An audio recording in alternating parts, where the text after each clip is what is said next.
I ask that we adjourn in memory today of David Brewer of Stockton. David Brewer died at the age of 85 on January the 8th. Thank you. David Brewer was a champion of the poor and the homeless. He came out of the Depression area, and their family lost their farm, and they went to live with their grandparents in Stockton, California. And he remembers his grandmother feeding the poor off the back porch. He went to the military, was one of the greatest generation who came back with the VA benefits after World War II. He married. He got a career in business.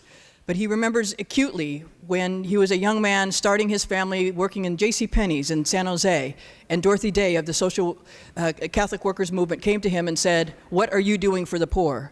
And he had to say, "Nothing." And so that inspired him to move back to Stockton. He worked for 20 years as a high school teacher, and upon his retirement, he started working with, at the time was a soup kitchen, St. Mary's. By the time he died, St. Mary's had been transformed into a place that fed approximately 500 to 700 families a day, provided free medical care, provided free dental care, provided social services, and all of that was done for free. They accepted no government money. It was all done on grants.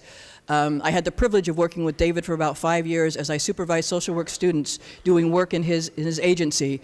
And his foremost thing was always, if we treat people with dignity and respect in one day, the next day they may find the path to their own well-being. It didn't matter people's status, it didn't matter if they were homeless, it didn't matter their color, it didn't matter the circumstances of their life. He was a strong believer in treating every person with dignity, respecting their self-worth. Even the grounds that are under the Crosstown Freeway, he kept them up with flowers, with things of beauty, to try to lift people's spirits every day.